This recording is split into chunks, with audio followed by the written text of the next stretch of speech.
team.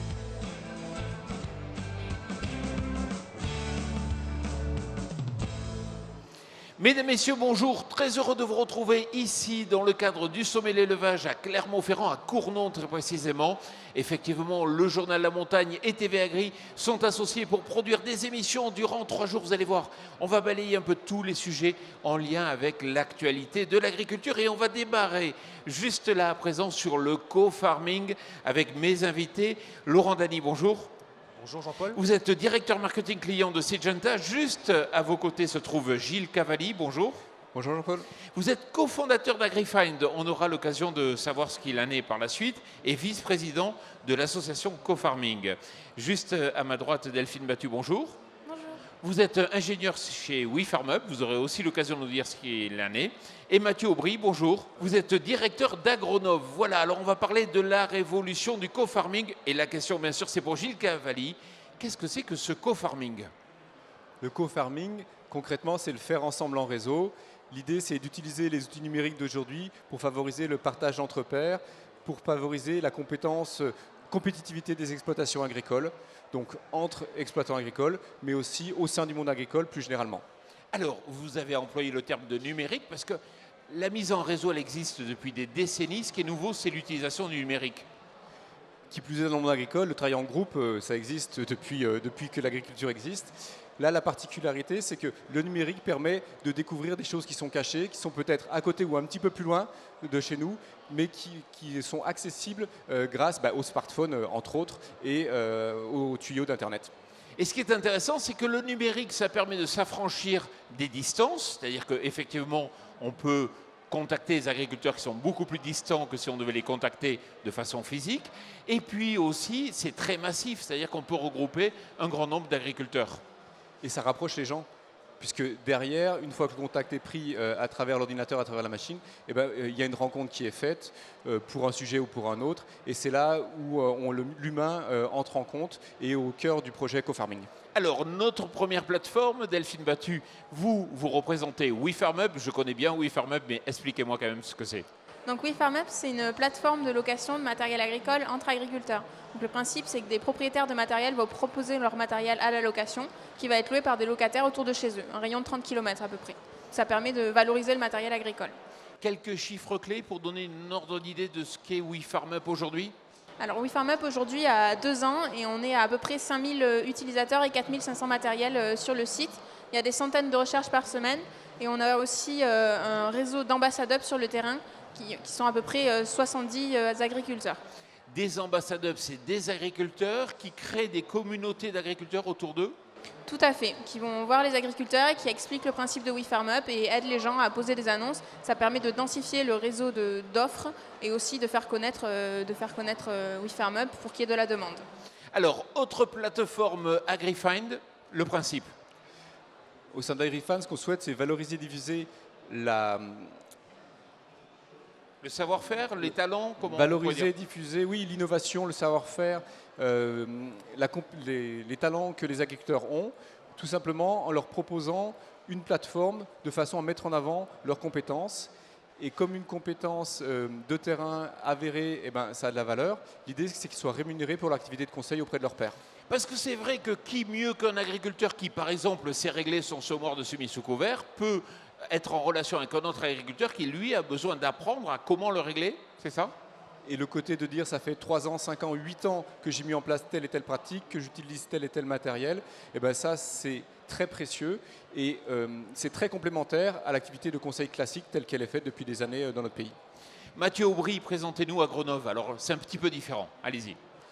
Alors Agronov, c'est un réseau qui réunit, qui rassemble des agriculteurs, des chercheurs, des investisseurs et des entreprises, que ce soit des startups, des PME ou des grands groupes, de manière à accélérer et à favoriser l'innovation en agriculture. Alors j'ai visité vos bâtiments et ce que j'ai trouvé comme idée clé, c'est quand même ça crée un écosystème favorable pour trouver les solutions donc, de l'agriculture pour demain. Voilà, tout à fait. Ce qu'il faut savoir, c'est que Agronov réunit un certain nombre d'organisations, que ce soit des chambres d'agriculture, l'INRA de Dijon, les instituts techniques Et donc, avec tout cet écosystème d'entreprise, on a vraiment un écosystème qui favorise, oui, tout à fait l'innovation. Les bâtiments ont été réhabilités donc en 2016. L'inauguration a eu lieu le 9 septembre, donc Agronov a eu 1 an le 9 septembre 2017. Donc oui, on a des salles de réunion partagées, des salles de convivialité, des laboratoires qui sont mis à disposition des entreprises, des serres, et puis des champs expérimentaux qui sont également mis à disposition des innovateurs pour tester les innovations grandeur nature. Alors justement, vous avez amené des startups aux États-Unis. S'il y a une idée qui est remontée un peu de la convention à laquelle vous avez assisté, ça serait laquelle? Qu'est-ce qui est différent aux États-Unis par rapport à ce que vous percevez de l'innovation ici? Voilà, alors ce qui est le plus marquant, c'est en effet le lien qui existe entre les startups et les grands groupes. Les grands groupes sont très impliqués dans ce que peuvent proposer les innovateurs, les startups, les jeunes entreprises. Et voilà, ça dénote du pragmatisme des Américains. Et c'est ce qu'on souhaiterait développer à Agronov, en France, un écosystème qui rassemble ce type de structure pour justement favoriser ce financement de l'innovation et ce transfert vers les exploitations agricoles. Et quelque part, vous êtes une passerelle entre le territoire français, vous n'êtes pas uniquement régional, c'est bien ça? Tout à fait. L'idée, c'est de capter l'innovation.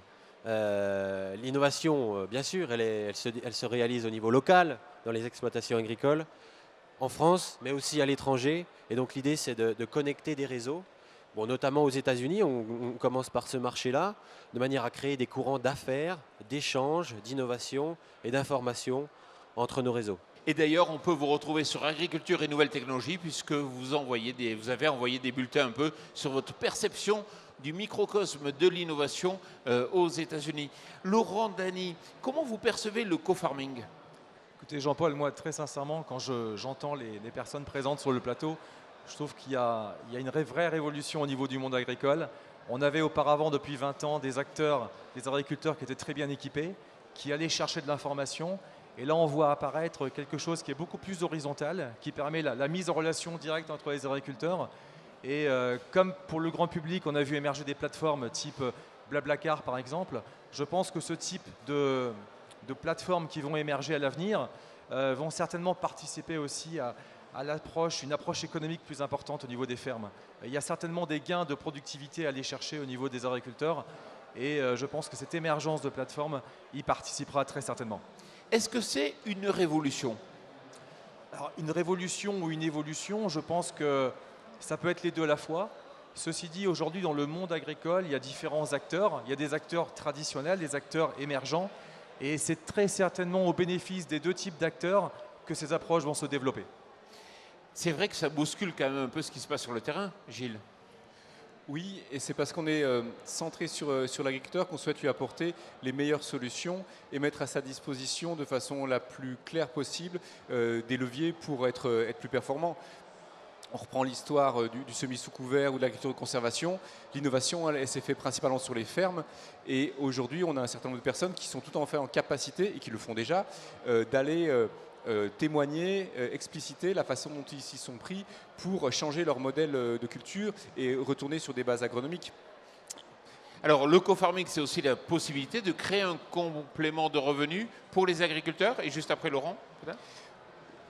De la même façon que j'ai fait un Blablacar ce matin et que j'ai eu une passagère dans la voiture et que je vais la ramener ce soir sur Lyon, il y a un service, donc une rémunération, quelqu'un qui prend du temps pour structurer son profo, qui qui vous fait part de ses X années d'expérience sur un sujet. C'est tout à fait logique qu'il en ait une contrepartie. Et ce qu'il y a de plus simple, c'est quand même l'argent. Laurent.